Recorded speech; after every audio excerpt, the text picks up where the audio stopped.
بسم اللہ الرحمن الرحیم۔ السلام علیکم۔ روزانہ واقعات سننے کے لیے اس چینل کو سبسکرائب کریں۔ ایک مرتبہ ہارون الرشید حج کا ارادہ کر کے بغداد سے نکلے۔ کوفہ پہنچ کر ٹھہرے کوفے کے لوگ چاروں طرف سے خلیفہ کو دیکھنے کے لیے جمع ہو گئے۔ اونٹ پر ہودج میں ہارون الرشید بیٹھے ہوئے تھے اور چاروں طرف سے لوگوں نے انہیں گھیر رکھا تھا کہ یکا یک آواز آئی، ہارون ہارون۔ لوگ حیران ہوئے کہ کون اتنی بے ادبی سے امیر المومنین کو پکار رہا ہے۔ خود ہارون الرشید بھی حیران ہوئے کہ یہ کون شخص ہے جو اتنی بے باکی اور جرأت سے میرا نام لے رہا ہے۔ لوگوں سے پوچھا یہ کون ہے؟ لوگوں نے کہا حضور یہ شاہ بہلول ہیں۔ ہارون نے ہودج کا پردہ اٹھایا تو دیکھا کہ بہلول بڑے وقار کے ساتھ سر نیچے کیسے کھڑے ہیں۔ ہارون الرشید نے بہلول سے کہا کہیے شاہ صاحب کیا بات ہے؟ ہارون الرشید حضرت عبداللہ عامری رضی اللہ تعالی عنہ کو کہتے ہیں کہ میں نے دونوں جہاں کے سردار حضرت محمد صلی اللہ علیہ وسلم کو حج کے لیے جاتے دیکھا ہے۔ خدا کی قسم آپ کا سفر بڑا ہی سادہ اور فقیرانہ تھا۔ نہ نوکر چاکر تھے، نہ ہٹو بچوں کے نعرے تھے اور نہ آنکھوں کو چکا چون کرنے والی شاہ و شوکت تھی۔ ہارون میں آپ سے یہ کہنے آیا ہوں کہ اگر آپ واقعی حج کے لیے جا رہے ہیں تو اس طرح سادگی کے ساتھ جائیے جس طرح آپ کے رسول گئے تھے۔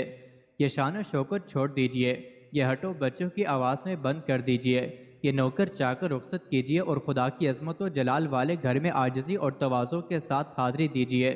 خدا سب بڑوں کا بڑا ہے، اس کے ہاں عاجزی اور انکساری کرنے والے ہی عزت پاتے ہیں۔ بہلول رحمۃ اللہ تعالی علیہ نے بڑے سوز اور وقار کے ساتھ نصیحت کی۔ ہارون الرشید کا دل بھر آیا، آنکھوں سے آنسوں کا سیلاب بہہ پڑا اور روتے ہوئے بہلول رحمۃ اللہ علیہ سے کہا شاہ صاحب رحمۃ اللہ تعالی علیہ آپ نے بڑی ہی اچھی بات بتائی، بتائیے کچھ اور بتائیے۔ شاہ صاحب رحمۃ اللہ تعالی علیہ بہلول رحمۃ اللہ تعالی علیہ نے کہا ہارون جس شخص کو اللہ تعالی نے مال و دولت دے، خوبصورتی دے، بخشے اور حکومت عطا کرے، اس کا فرض یہ ہے کہ وہ تینوں کا یہ حق ادا کرے۔ مال تو اللہ کی راہ میں خرچ کیجیے، حسن و جمال کو پاک و صاف رکھیے اور اس پر کسی گناہ کا دھبہ نہ لگائیے، اور اللہ کی بخشی ہوئی اس حکومت کو عدل و انصاف کے ذریعے مضبوط بنائیں۔ ہارون الرشید یہ سن کر پھر رونے لگے اور روتے ہوئے کہا شاہ صاحب رحمۃ اللہ تعالی علیہ آپ نے واقعی بڑی اچھی بات بتائی۔ پھر اپنے ملازموں کو حکم دیا کہ شاہ صاحب رحمۃ اللہ تعالی علیہ کو ایک بڑی رقم انعام دے دی جائے۔ جی نہیں، مجھے رقم کی کوئی ضرورت نہیں ہے، یہ رقم آپ ان لوگوں کو واپس دے دیں جن سے لے کر آپ نے جمع کی ہے۔ بہلول رحمۃ اللہ تعالی علیہ نے بڑی جرأت اور بے نیازی سے جواب دیا۔ ہارون الرشید خاموش ہو گئے۔